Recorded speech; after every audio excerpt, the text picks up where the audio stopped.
Hi, ನನ್ನ ಹೆಸರು ಶಿವರಾಜ್ ಅಂತ. ಸೊ ನಾನು ಇಂಜಿನಿಯರಿಂಗ್ ಕಂಪ್ಲೀಟ್ ಆಯಿತು. ನಾನು CSE ಬ್ರಾಂಚ್ ಓದಿದ್ದು. ಯೂತ್ ಫಾರ್ ಸೇವಾ ಬಗ್ಗೆ ಹೇಳ್ಬೇಕಂತ ಹೇಳಿದ್ರೆ, ಸೊ ನನಗೆ ಫೈನಾನ್ಷಿಯಲ್ ಸಪೋರ್ಟ್ ಆಗಿ, ಬ್ಯಾಕ್ ಬೋನ್ ಆಗಿ ತುಂಬ ಕಾಪಾಡಿದೆ. ಸೊ ಹಿಂಗಂತ ಹೇಳಿದ್ರೆ ದೊಡ್ಡವ್ರು ಹೇಳ್ತಾರಲ್ಲ, ನೀವು ಒಳ್ಳೆ ಕೆಲಸ ಮಾಡಿದ್ರೆ ಖಂಡಿತ ನಿಮ್ಮನ್ನ ದೇವ್ರ ಕೈ ಹಿಡಿತಾನಂತ. ಸೊ ಅದರಲ್ಲಿ ಒಂದು ಸಣ್ಣ ಇನ್ಸಿಡೆಂಟ್ ಹೇಳ್ಬೇಕಂತ ಹೇಳಿದ್ರೆ, ಸೊ ನಾನು 10th ಒಳ್ಳೆ ಪರ್ಸೆಂಟೇಜ್ ತೆಗಿತೀನಿ, ಸ್ಕೂಲ್ಗೆ ಫಸ್ಟ್ ಬರ್ತೀನಿ. ಅದಾದ್ಮೇಲೆ ನಾನು PUC ಜಾಯ್ನ್ ಆಗ್ತೀನಿ. PUCಯಲ್ಲಿ ಒಳ್ಳೆ ರ್ಯಾಂಕ್ ಬರುತ್ತೆ. ಸೊ ಆಮೇಲೆ CET ಚೆನ್ನಾಗಿ ಬರುತ್ತೆ. ಅದಾದ್ಮೇಲೆ ಸೊ ನಾನು ಎಲ್ಲಿಗೆ ಹೋಗ್ಬೇಕು, ಏನ್ ಮಾಡ್ಬೇಕು ಅಂತ ಒಂದು ಕ್ಲಾರಿಟಿ ಇರೋದಿಲ್ಲ. ಈಗ ಫೈನಾನ್ಷಿಯಲ್ ಸಪೋರ್ಟ್ ಇರೋದಿಲ್ಲ. ಫಾರ್ ಎಕ್ಸಾಂಪಲ್ ಹೇಳ್ಬೇಕಂತ ಹೇಳಿದ್ರೆ, ಈಗ ಇಂಜಿನಿಯರಿಂಗ್ ಮಾಡಬೇಕು, ಸೊ ಅದಕ್ಕೆ 1 lakh ಪೇ ಮಾಡಬೇಕು. ಸೊ 1 lakh ಪೇ ಮಾಡಬೇಕು. ಆ ಟೈಮಲ್ಲಿ ಅಷ್ಟು ದುಡ್ಡು ನಮ್ಮ ಹತ್ರ ನಮ್ಮ ಫೈನಾನ್ಷಿಯಲ್ ಸಪೋರ್ಟ್ ಮಾಡೋಕ್ಕಾಗಲ್ಲ. ಸೊ ಯಾಕಂತ ಹೇಳಿದ್ರೆ, ಸೊ ನಾನು ಬಡ ವಿದ್ಯಾರ್ಥಿ, ನಾನು ಪೂರ್ ಫೈನಾನ್ಷಿಯಲ್ ಸಪೋರ್ಟ್ ಇಂದ ಬಂದಿರೋದು, ಫೈನಾನ್ಷಿಯಲ್ ವೀಕ್ನೆಸ್ ಇಂದ ಬಂದಿರೋದು.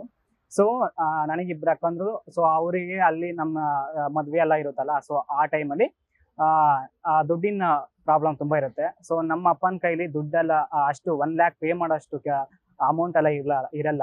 ಸೊ ಆ ಟೈಮಲ್ಲಿ ನಮ್ಮ ಅಪ್ಪ ಹೇಳಿದ್ದು ಏನಂತ ಹೇಳಿದ್ರೆ, ಸೊ ಅಪ್ಪ ಇದು ಬಿಟ್ಟು ಬೇರೆ ಹೋಗು, ಬೇರೆ ಟ್ರೈ ಮಾಡು. ಸೊ ಅಷ್ಟು ಫೈನಾನ್ಷಿಯಲ್ ಸಪೋರ್ಟ್ ನನ್ನ ಹತ್ರ ಇಲ್ಲ ಅಂತೆಲ್ಲ ಹೇಳ್ತಾರೆ. ಆ ಟೈಮಲ್ಲಿ ನನಗೆ ಒಂದು ಸ್ಪಾರ್ಕ್ ಬರುತ್ತೆ. ಇಲ್ಲ, ನಾನು ಏನೇ ಮಾಡಿ ನಮ್ಮ ಫ್ಯಾಮಿಲಿನ ಇಷ್ಟು ಒಂದು ಫೈನಾನ್ಷಿಯಲ್ ಸಪೋರ್ಟ್ ತರಲೇಬೇಕು, ಒಂದು ದೊಡ್ಡ ಸಾಧನೆ ಮಾಡ್ಬೇಕಂತ ಅನ್ಕೊಂತೀನಿ.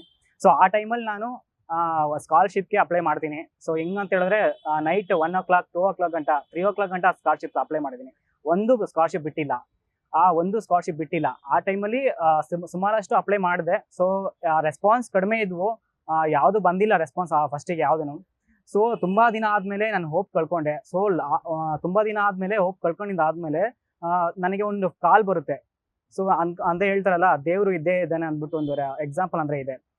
ಒಂದು ಕಾಲ್ ಬರುತ್ತೆ, ಅದು ಯೂತ್ ಫಾರ್ ಸೇವಾ ಟೀಮಿಂದ.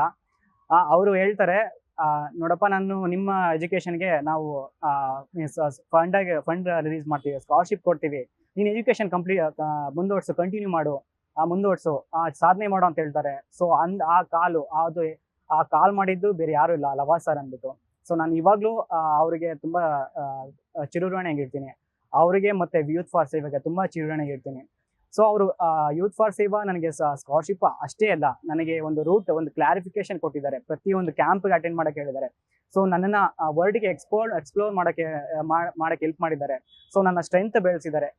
ಈಗ ರೆಸ್ಪಾನ್ಸಿಬಿಲಿಟಿ ಬೆಳೆಸಿದ್ದಾರೆ. ಹೆಂಗಂತ ಹೇಳಿದ್ರೆ, ಆಸ್ ಎ ಸ್ಟೂಡೆಂಟ್ ಹೆಂಗಿರ್ಬೇಕು, ಆಸ್ ಎ ಸನ್ ಹೆಂಗಿರ್ಬೇಕು, ಆಸ್ ಎ ಸಿಟಿಸನ್ ಹೇಗಿರ್ಬೇಕು, ಯಾವ ವೇಸ್ ಇದಾವೆ, ಯಾವ ರೂಟ್ ಇದಾವೆ, ಯಾವ ರೂಟಿಗೆ ಹೋದ್ರೆ ಎಂತ ಸಾಧನೆ ಮಾಡ್ಬೋದು, ಎಷ್ಟೆಲ್ಲ ವರ್ಡ್ ಎಷ್ಟು ಚೆನ್ನಾಗಿ ಬೆಳೆದಿದೆ ಅಂತೆಲ್ಲ ತಿಳಿಸ್ಕೊಟ್ಟಿದ್ದಾರೆ.